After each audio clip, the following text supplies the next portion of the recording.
I had 3 pets pampered and impossibly sleek. My rich friend was obsessed with them, always joking. Your little darlings are so gorgeous and well-behaved. Why don't you just sell them to me? Name your price. I never took her seriously, but then the floating text appeared above her head. When is this cannon fodder going to die? If you can't care for them, don't keep them. Our male leads are starving on her cheap food. It's heartbreaking. They wouldn't even bother with her if they didn't need her for their transformation. Soon.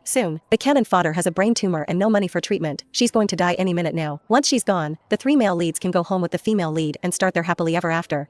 Right before she dies, the cannon fodder will beg the female lead to take them. Little does she know, the male leads are intentionally letting her die. They've been waiting for this day. Looking at the 3 creatures, the ones currently purring and charming my friend, a cold rage settled in my stomach. You know what? I will. I heard myself say, the words tight and sharp. 10,000 apiece. Take your pick. The living room went silent. The smile froze on my friend Zara's face. The calico cat, Apollo, the one who was the master of affection, stopped rubbing his cheek against her chin. The small, black snake, Styx, unwrapped from her neck and raised its head. Even Gizmo, the poky little hedgehog on the adjacent sofa, stopped grooming his paws. All their eyes were suddenly fixed on me. The bullet screen above my head erupted like a lake hit by a boulder. What did I just hear? 10,000 apiece? How dare this dead cannon fodder set such a price? Holy crap. The wicked cannon fodder reveals her true colors. Just a second ago she was acting like a doting owner. She must be desperate for cash. Is she trying to swindle our sweet female lead? I knew it. She only kept pets to curry favor with Zara. What a manipulative BTCH. Asterisk. Zara was the first to recover. She looked awkwardly from the pets in her arms to me. Elena, what are you talking about? I was just kidding, she said, her tone laced with embarrassment. Aren't they your absolute treasures? How could you sell them to me? I kept a relaxed, almost weary smile on my face, pretending not to see the text attacking me. They are my treasures, Zara, but reality is a factor now. I sighed, managing to sound genuinely distressed. You know, I lost my job recently, and nothing solid has come up. To be honest, I can barely afford it anymore. I met Zara's eyes, making my gaze sincere. They'd probably be happier with you. Anyway, look, the fancy cat tree, the organic mice, Gizmo's climate-controlled habitat. Didn't you buy most of that for them? Instead of scraping by with me, they'll actually have a good life if they go home with you. Zara opened her mouth to speak, but I cut her off. I'm really in a bind right now. If you truly love them, and you're willing to help me out, 10,000 each. Anyone you want. Think of it as bailing me out. Please? Zara fell silent. The bullet screen raged again. Female lead, darling, don't believe her. She's exploiting your kindness. A bind? LOL. You have a fatal illness that money can't fix anyway. Jinx. Male leads, bite her. This black-hearted woman doesn't deserve to be your owner. Zara hesitated, finally biting her lip. Okay, maybe I'll just take one for now. I wouldn't want you to be completely alone. I was practically itching for her to take all 3 and save me the trouble. They were ungrateful vipers, and they needed to be gone. Sold. All of them, but I knew a sudden change in attitude would arouse suspicion. One step at a time. Fine, whatever you think is best. Go ahead and choose. Take whichever one you bonded with most. Zara knelt down, still holding Apollo the calico. She peered at the little black snake and the hedgehog that had scooted closer. Styx seemed to sense something was off. He raised his head higher, turning slightly toward Zara. His tongue flickered out quickly. Gizmo the hedgehog shifted his tiny paws, his black bead eyes fixed on her. That's when Apollo, the cat in Zara's arms, made his move. He let out a soft, sweet meow, then rubbed his velvety head frantically against Zara's chin. His tail stood straight up.